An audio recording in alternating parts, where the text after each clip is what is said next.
Assalamualaikum warahmatullahi wabarakatuh. Salam sejahtera untuk kita semua. Pagi ini saya sudah berada di halaman SMP Islam Al-Azhar 8 Kota Bekasi. Di sini saya akan menjadi narasumber terkait dengan Permendikbudristek 46 tahun 2023 tentang PPKSP, yaitu menciptakan sekolah yang aman, nyaman, dan menyenangkan tanpa kekerasan. Seperti apa? Ikuti terus dalam video ini. Tapi sebelumnya jangan lupa untuk di like, share, comment, and subscribe. Bagi yang belum subscribe, segera subscribe untuk terus terupdate dengan video pendidikan, anak, dan kulineran.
Janganlah suatu kaum mengolok-olok kaum yang lain, karena boleh jadi mereka yang diolok-olok itu lebih baik daripada mereka yang mengolok-olok.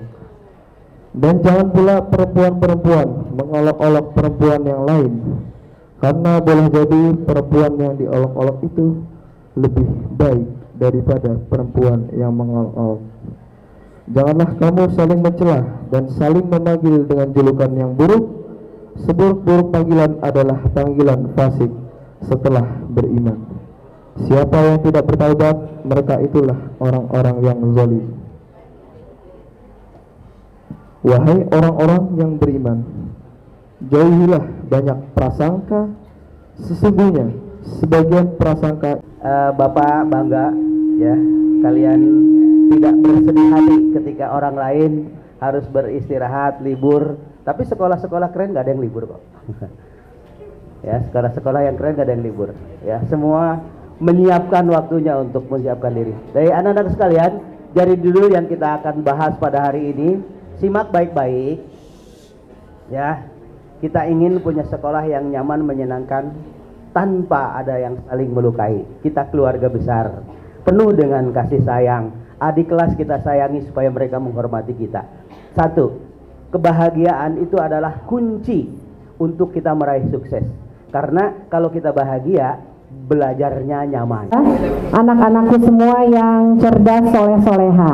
Nah, tadi ada satu tanda tuh, kalau anak cerdas nggak bisa diem.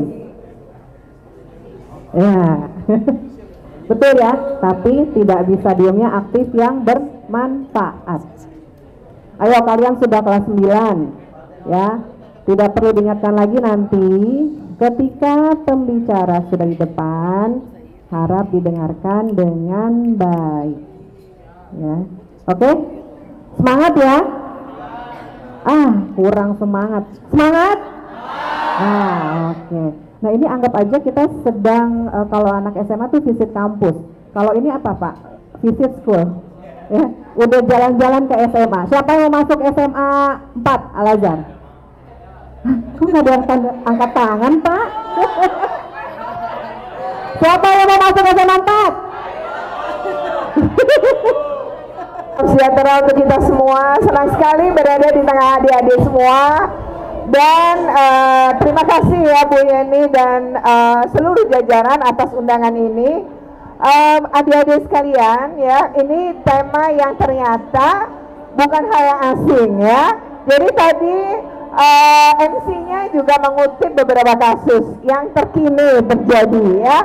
Nah, kita akan membahas untuk seperti apa yang kita sebut dengan apa sih bedanya bullying, apa sih bedanya dengan bercanda. Ini berarti oke. Baik, adik-adik sekalian, saat ini saya bertugas di Dinas Pendidikan DKI Jakarta. Tapi sebelumnya selama 5,5 tahun saya adalah komisioner di Komisi Perlindungan Anak Indonesia atau KPAI ya. Oke, makasih yang pusat. Nah, saat ini dengan Kemendikbudristek memang sedang keliling Indonesia terkait dengan bagaimana ya melaksanakan Permendikbudristek nomor 46 tahun 2023 tentang pencegahan penanganan kekerasan di satuan pendidikan. Nah, di sekolah adik-adik itu ada yang namanya tim PPK. Singkatan apa itu? Tim PPK itu P-nya 2 ya, terus K. P pertama itu adalah pencegahan, P kedua penanganan, kemudian K-nya adalah kekerasan. Ini sebenarnya upaya pemerintah Republik Indonesia untuk menghentikan kekerasan di sekolah. Memang ada ya kekerasan di sekolah, mari kita lihat. Nah, sebelum memulai saya ingin tanya nih ya, siapa tadi ada door prize ya Bu ya? Tapi mau di akhir untuk pertanyaan ya. Oh, tapi ini sekarang saya mau bertanya ya, setuju atau tidak setuju nih pendapat kalian bahwa perundungan seringkali bercandaan dan anak yang mengalami perundungan itu sensitif dan lebay ketika dia mengadu. Nah, siapa yang setuju? Ah, tidak ada yang setuju Bu. Nah, yang tidak setuju siapa? Tidak setuju, betul. Oke, tidak setuju. Nah, berarti yang tidak setuju kan hanya beberapa nih. Nah, sementara berarti yang lainnya setuju atau gimana nih? Oh, setuju. Oke. Untuk nggak bisa netral nih, tidak atau iya? Oke ya. Nah, untuk yang tidak setuju, tadi kayaknya ada beberapa yang angkat tangan ya. Oke, apa pendapat kalian ketika kalian mengatakan tidak setuju? Tadi siapa? Yang cewek ada, terus yang cowok juga ada nih. Oke, nanti jadi kan bisa dipertimbangkan door prize-nya ya Bu ya. Nah, oke. Siapa tadi yang tunjuk tangan di cewek dulu deh. Ayo nak, yang tidak setuju silahkan ayo berpendapat. Tadi ada ya Bu ya yang tunjuk tangan ya. Terus ada yang tidak setuju juga di cowok tadi ya. Kamu ya? Ah iya. Coba apa pendapatnya, boleh ditanya?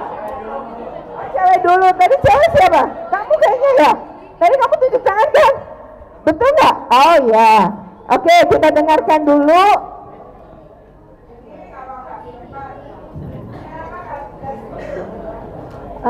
Jadi Bu, Nindi 9B.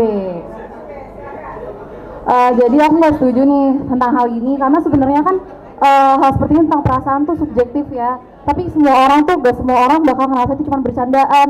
Misal ada yang dijorokin gitu, terus dia ngerasa wah aku jahat banget sih gitu. Itu bukan berarti dia lebay, tapi ada juga yang digituin dan dia ngerasa oh bercandaan doang.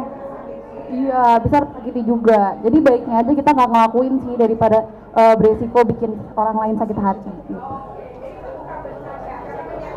Bukan. Sekarang yang cowok nih, tadi kan ini bilang gitu tuh. Nah, gimana yang cowok tadi? Assalamualaikum warahmatullahi wabarakatuh.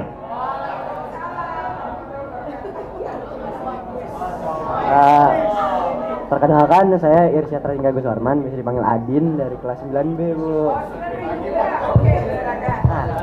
kalau menurut saya tuh Bu ya, kalau misalkan nih orang yang dibercandainnya itu udah agak risih, udah agak gak nyaman, itu tuh udah bukan bagian dari bercandaan lagi. Karena ketika bercandaan itu nggak bikin seorang tuh jadi nggak terima atau merasa dirugikan, itu tuh bisa dibilang secara langsung sebagai bully. Karena suatu yang lebay bagi kita belum tentu lebay bagi orang yang kita bercandain Bu. Karena iya betul Bu. Berarti kamu mengatakan bahwa perundungan itu bukan bercanda. Setuju Bu. Terima kasih ya. Oke ya, dua temanmu sudah mengatakan itu. Tadi bagi yang setuju bahwa itu bercanda, siapa tuh tadi? Ayo boleh? Kan berbeda pendapat boleh, biasa di Indonesia. Ayo, siapa tadi? Ada yang setuju nggak? Setuju. Dia tidak tadi. Ini tidak juga. Oh sama, kamu sama dia pendapatnya? Sama? Oh beda? Bedanya? Kalau sama berarti dia tidak setuju. Berarti kamu setuju? Enggak juga. Siapa yang setuju? Dia tadi di ruangan ini saya setuju. Kamu atau dia? Betul. Oh yang lucu-lucu itu yang jawabannya itu. Oh. Oke. Karena yang nggak setuju yang setuju tidak berani menyampaikan, ya berarti kita yang tidak setuju ini sebagai bentuk perwakilan mayoritas ya. Kita beri aplaus karena ini luar biasa bagi saya. Oke. Nah kita lanjutkan ya. Nah nanti kita akan bahas mana jawaban yang benar ya. Nah sebelumnya, nah adik-adik, apakah anak anak itu berarti anak kalian itu usia anak 0 sampai 18, pokoknya di bawah 18 ya. Jadi 18 lebih sehari itu udah bukan usia anak menurut undang-undang. Jadi selama kamu masih 18 ke bawah, nah berarti kamu adalah anak. Begitu kamu usia 18 ke ulang tahun hari ini, nah besok kamu sudah orang dewasa dalam peraturan perundangan. Nah mari kita lihat apakah anak sudah aman berada di sekolah. Kita pakai data ya. Ini kata Kemendikbud, enggak aman. Karena ternyata ada Kemendikbud menyebutnya, ini terus menimbulkan pro dan kontra. 3 dosa besar dia bilang. Udah dosa besar lagi. Nah ini mendapatkan banyak pertentangan juga. Tapi kata Mendikbud Nadiem, saya mengatakan itu agar semua orang itu terhenyak. Kalau saya ngomongnya tidak seperti ini, nanti orang tidak punya perhatian, kata beliau. Nah, di sini beliau mengatakan ada bullying, kekerasan seksual dan yang suka terjadi di sekolah, ya. Nah, tentu beliau mengatakan ini tidak asal, tapi menggunakan data. Mari kita lihat ya adik-adik. Jadi ini ada data simponi dari Kementerian Pemberdayaan Perempuan dan Perlindungan Anak milik negara. Ternyata pada tahun 2022 ada 806 kasus kekerasan di sekolah di seluruh Indonesia. Ini yang dilaporkan, mungkin yang tidak dilaporkan banyak. Ini kayak gunung es, tapi coba lihat pelakunya adik-adik. Pelakunya itu 376 guru, tapi untuk anak-anak ya, oke, Pak gurunya PH gitu ya. Tapi untuk anak-anak 2.200 lebih atau hampir 3 kali lipat dari kasus. Kenapa ini terjadi? Ya karena model sekarang anak-anak itu ngeroyok. Bentuknya pengeroyokan. Sehingga jumlah pelakunya 3 kali lipat dari kasusnya sendiri ya. Jadi anak sekarang itu modelnya ngeroyok. Jadi kayak tadi ngebully. Ngebulinya rame-rame. Korbannya hanya ada 1, tapi pelakunya bisa 9 orang. Nah ini ada kasus yang terjadi yang saya tangani waktu saya di KPAI.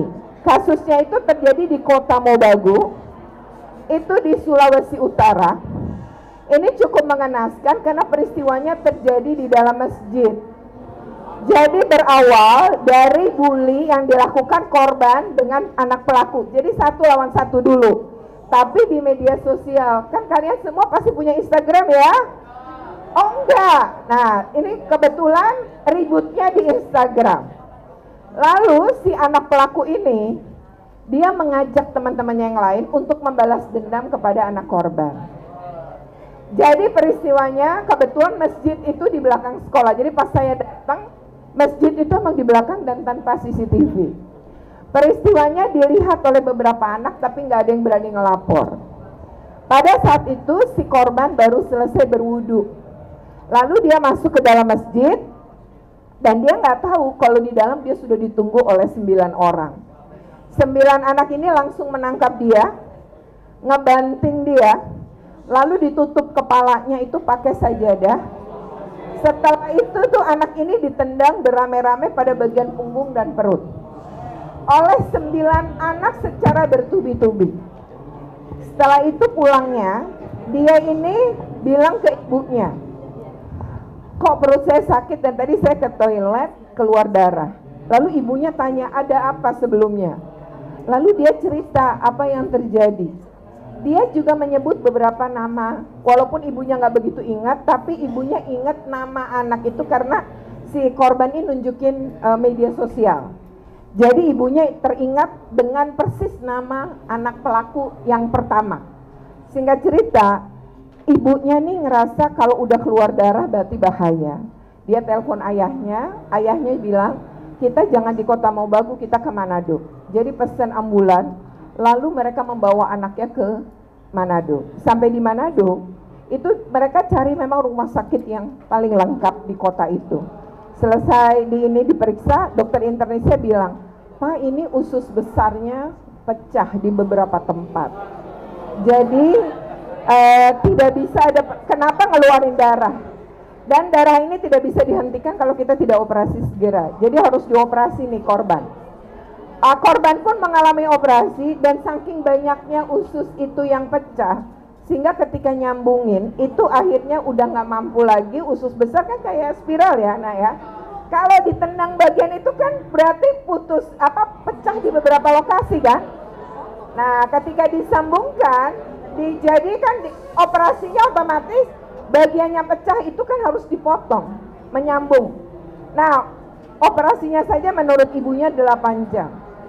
Ketika anak ini selesai operasi, dia masuk ruang ICU. Setelah itu 24 jam kemudian, ini saking nggak bisa disambungin tuh, dia nggak sampai ke dubur lagi ususnya, sehingga maksudnya udah nggak bisa buang air lewat dubur. Jadi untuk sementara dibuatkan namanya lubang sioma pada sisi kiri perutnya. Nah, dia masuk ke dalam ICU, 24 jam kemudian meninggal dunia. Nah, jadi bayangkan kita bisa melakukan tindakan yang mungkin kamu itu anak seumur kalian ini, kalau kita menggunakan prinsip otak manusia, otak kalian ini kan ada 5 bagian kita semua ya. Nah, otak yang paling depan itu otak berpikir yang mau ke sekolah nih. Jadi misalnya gini, kamu kecanduan game online, tapi kamu tetap sekolah dan otaknya bisa dipakai yang tapi yang paling depan doang.